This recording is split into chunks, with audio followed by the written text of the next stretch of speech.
Fresh from the Thanksgiving holiday, CNN 10 is back. We are World News explained in 10 minutes, and I'm Carl Azus. It's good to be with you this Monday. There's been a major change in the southern African nation of Zimbabwe. Its former president, Robert Mugabe, resigned last week. He'd been in power since 1980, and he'd held on as president despite instituting policies that ruined the nation's economy. Extensive corruption, mismanagement of industries, food shortages, they're all part of Zimbabwe's struggles. But after President Mugabe fired his vice president earlier this month, other officials were afraid he was paving the way for his wife, Grace Mugabe, to take over. She's also a controversial figure in Zimbabwe. The military then took control in the nation's capital, and though it denied there was a coup, President Mugabe eventually resigned.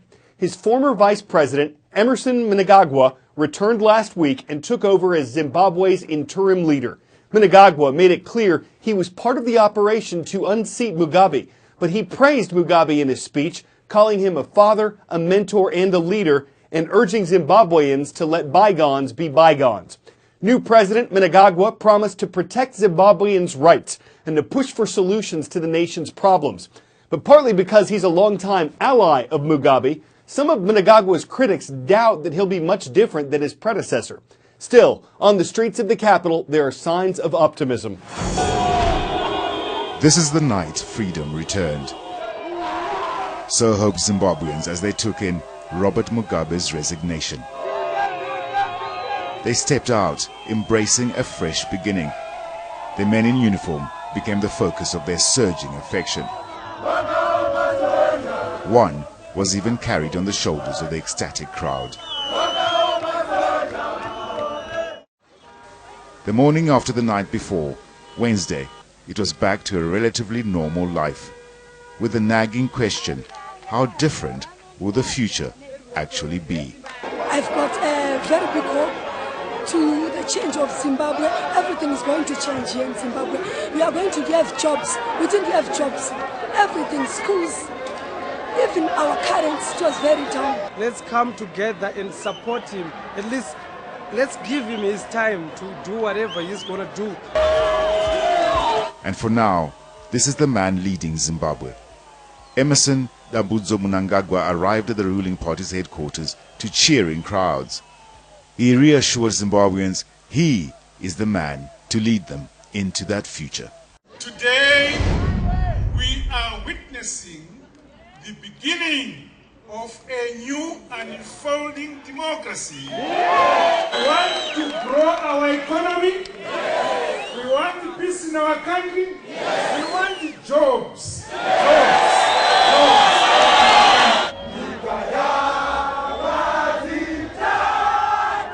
Mnangagwa will be in power until elections are held in 2018. It is the nation's hope that the freedoms enjoyed as Mugabe left political life will be valued by the new leader. Farai Sevenzo, CNN, Harare. The president of Egypt is promising to respond to a recent terrorist attack with, quote, brute force. What happened there on Friday is believed to be the deadliest terror assault in Egypt's history. As many as 30 gunmen wearing military uniforms targeted a mosque in the nation's Sinai Peninsula. This is an area of eastern Egypt where the country's military is attacked almost daily by people affiliated with the ISIS terrorist group. In Friday's attack, 305 worshippers were killed and 128 others were wounded. The mosque that was targeted is known as the birthplace of an important Sufi religious leader. Sufism is a branch of Islam that some Muslim fundamentalists disagree with. An Egyptian official says at least one of the attackers was carrying an ISIS flag, though the group hasn't yet said it was responsible. A local volunteer says people in the community rushed to donate blood to help the victims. The day after the attack, Egyptian warplanes targeted what the country described as terrorist outposts, places containing weapons, ammunition, and terrorists themselves. Next today, we've told you how the demilitarized zone that separates North and South Korea is actually one of the most heavily militarized borders on Earth. Our knowledge of life on the north side of that border is limited. The communist North Korean government has strict controls over everything from the media to the military. But we're learning more about what it's like following the defection, the escape of a North Korean soldier across the border. He was shot several times and lost more than half his blood. He's undergone several surgeries in South Korea, and doctors found dozens of parasites inside his body. That may indicate bad hygiene and nutrition in North Korea's military. Following the soldier's escape and survival, the North is making changes along the DMZ. They were just a few feet behind him. They fired more than 40 bullets, but failed to kill or capture him. And tonight, the North Korean soldiers who couldn't keep their comrade from pulling off a dramatic escape last week are facing the fallout. A South Korean lawmaker tells CNN nearly all the North Korean soldiers present along the border that day have been replaced. Human rights observers say being replaced could be the least of their worries. What's their most likely fate? They will be investigated by the Military Security Command, possibly by the State Security Department as well, which is the North Korean Gestapo. It is very likely that torture will be involved in the pre-trial investigation, if there is going to be a trial. It's most likely that they will be charged with treason. Analysts say the North Korean soldiers' dash across the border, with every compelling sequence captured on closed-circuit footage, was such a humiliation for Kim's regime that the repercussions could be felt among Kim's top generals as well. I think the fallout will go higher up to a commanding person who were not able to stop from this happening, because this is very high-profile defection. It's very embarrassing for the Kim regime. Experts say the commanders of these units could be sent to labor camps, could be demoted or sent for re-education. Another measure the regime is taking to prevent this from happening again, North Korean workers were seen digging a trench at the spot where the soldier made a run for it. Meantime, the South Korean soldiers who risked gunfire to crawl to the North Korean and drag him to safety have been given medals for their bravery. The 24-year-old at the center of all this is now off life support, his doctors say, is out of the ICU, but is still suffering psychological trauma. Last night, that he had a dream that he was kidnapped to North Korea again. Dr. Lee Cook-jong says he's had to reassure the young man that he's safe. 10-second trivia. What country has more volcanoes than any other nation on Earth? Indonesia, Japan, Philippines, or Mexico? According to the U.S. Central Intelligence Agency, Indonesia tops the list of nations with the most volcanoes.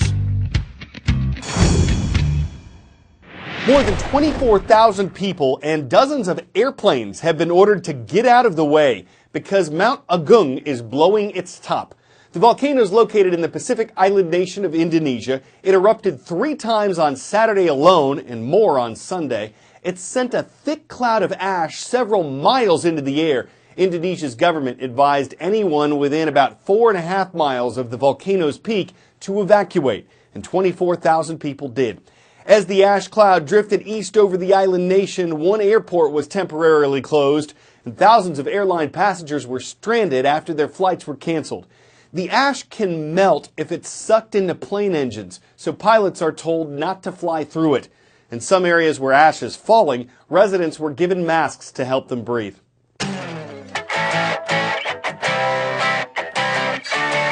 The Christmas time tradition of making gingerbread houses is believed to date back to Germany in the 1500s. But America's National Gingerbread House Competition dates back to Asheville, North Carolina in 1992. Today, it's grown to include 170 entries from the U.S. and Canada. The sweet creations are judged on how they look, how creative they are, and how hard they were to cook up. How do judges take on such a delicious responsibility? Gingerly. I'm sure there are moments when they wonder if they can Hansel all the competition, and there are probably also moments of regrettal. Winning is the icing on the cake, but losing, that's just the way the cookie crumbles. At least you still get your just desserts. I'm Carl Azuz for CNN 10.